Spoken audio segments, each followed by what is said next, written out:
Assalamualaikum warahmatullahi wabarakatuh.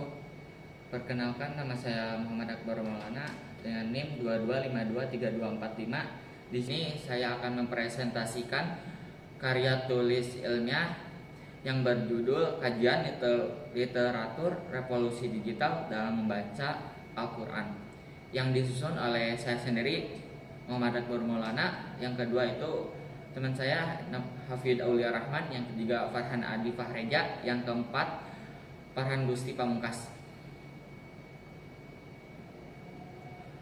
Topik pembahasan yang akan kita jelaskan, yang pertama itu ada pendahuluan dan tujuan, yang kedua itu ada metode, yang ketiga itu ada hasil dan pembahasan, yang keempat itu ada tampilan aplikasi, yang kelima itu kesimpulan.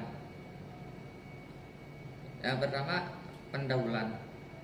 Mungkin perkembangan teknologi membawa dampak signifikan terhadap aspek kehidupan seperti transportasi, pendidikan, termasuk dalam hal keagamaan. Salah satunya buktinya adalah munculnya aplikasi Al-Quran digital yang bertujuan untuk mempermudah akses dan meningkatkan kualitas bacaan Al-Quran. Namun penggunaannya masih relatif rendah. Banyak pengguna yang mengalami kesulitan dalam menggunakan fiturnya. Hal ini menunjukkan ada kendala dalam penggunaan teknologi dan perlu dilakukan upaya untuk meningkatkan pengguna secara optimal. Terus tujuan dari karya tulis ilmiah ini adalah untuk meninjau aplikasi Al-Quran, mengevaluasi efektivitasnya, serta mengidentifikasi tantangan dan peluang teknologi. Sasaran utamanya masyarakat yang dapat menunjang dalam membaca Al-Quran digital dengan lebih baik. Metode yang kami pakai yaitu scoping review. Apa sih scoping review itu? Scoping review adalah suatu metode untuk memahami konteks dan karakteristik penelitian yang ada, seperti jenis penelitian, metodologi yang digunakan, dan implikasi penelitian. Hal ini membantu peneliti dalam merumuskan pernyataan-pernyataan peneliti yang lebih terarah dan relevan. Dalam metode ini kami menggunakan diagram prisma. Manfaatnya membantu peneliti untuk mengidentifikasi dan mengatasi potensi bias dalam seleksi literatur. Pengumpulan literatur dilakukan dengan mencari peneliti yang relevan dengan topik ini.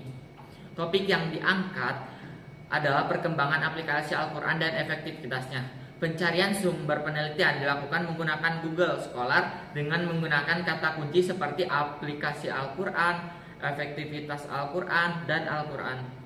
Literatur yang dipilih akan dianalisis berdasarkan kriteria menggunakan Google Scholar. Kriteria yang digunakan adalah minimal tahun terbit 2019 dan penelitian yang sesuai. Di sini saya akan melanjutkan presentasi dari Saudara Akbar. Perkenalkan, nama saya Hafid Aulia Rahman dengan NIM 225232448. Kita akan membahas mengenai hasil dan pembahasan. Untuk poin pertama dari pembahasan yaitu efektivitas aplikasi Al-Quran. Bisa dilihat tabel 2 bahwa kemampuan membaca Al-Quran siswa meningkat saat menjalani ujian post-test. Kedua, fitur-fitur pada aplikasi memudahkan dalam membaca Al-Quran. Yang ketiga, aplikasi Al-Quran meningkatkan antusias dan keseriusan saat mempelajarinya. Pada tahap ini, peneliti melakukan pengamatan dari berbagai sumber literatur dan menemukan bahwa aplikasi Al-Quran digital memiliki efektivitas yang signifikan dalam mendukung pembelajaran Al-Quran. Kemudian di tabel 3 menunjukkan bahwa rata-rata nilai yang diperoleh pada ujian siklus 1 adalah 73,91, sedangkan pada ujian siklus 2 ada kenaikan menjadi 91,30. Kenaikan ini berada di angka 17,39. Hal tersebut menunjukkan bahwa pengalaman belajar yang berbeda membuat antusias dalam belajar Al-Quran menjadi meningkat. Saya akan melanjutkan presentasi dari saudara saya Hafid Aulia Rahman.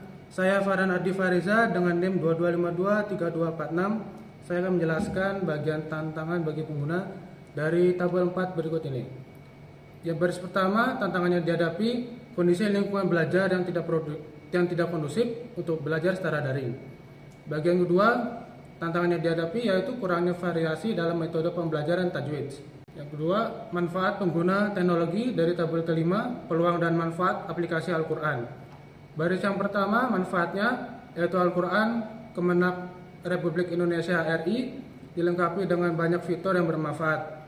Baris kedua, pengguna aplikasi Muslim Pro memberikan fleksibilitas dan praktis saat membaca Al-Quran. Baris ketiga, manfaatnya aplikasi Tasik bermanfaat untuk mempelajari dasar mengaji Al-Quran. Selanjutnya saya akan melanjutkan tentang tampilan aplikasi. Di gambar sebelah kiri ada fitur pencarian. Fitur pencarian di aplikasi Al-Quran Kemenak, pencarian tersebut dicontohkan dengan mencari ayat menggunakan kata kunci gugatan. Setelah diklik enter, halaman akan menampilkan ayat yang berkaitan dengan kata gugatan. Hasil pencarian bisa dilihat dari tampilan aplikasi. Selanjutnya tampilan fitur Asbabun Nuzul. Berdasarkan tampilan tersebut, setiap ayat memiliki tafsiran masing-masing. Aplikasi Al-Quran Kemenak menyediakan tafsiran yang sesuai kaidah dan pemahaman dari tim Kementerian Agama. Pada literatur kedua, aplikasi Muslim Pro juga memberikan fitur-fitur yang memudahkan para pembaca. Salah satunya adalah fitur audio murotal. Fitur ini memudahkan pembaca ketika mengalami kesulitan membaca ayat-ayat tertentu. Terakhir, kesimpulan, aplikasi Al-Quran menawarkan kemudahan akses dan fitur untuk belajar Al-Quran. Namun, pembelajaran melalui aplikasi Al-Quran digital ini memiliki tantangan, seperti keterbatasan perangkat dan distraksi. Meskipun demikian, manfaat aplikasi Al-Quran dengan kemudahan dan fleksibilitas jauh lebih besar. Peran teknologi dalam pengembangan aplikasi ini sangatlah krusial dan membawa kemudahan bagi semua pembaca Al-Quran. Sekian pemaparan presentasi dari kelompok Bait Bahasa. Assalamualaikum warahmatullahi wabarakatuh.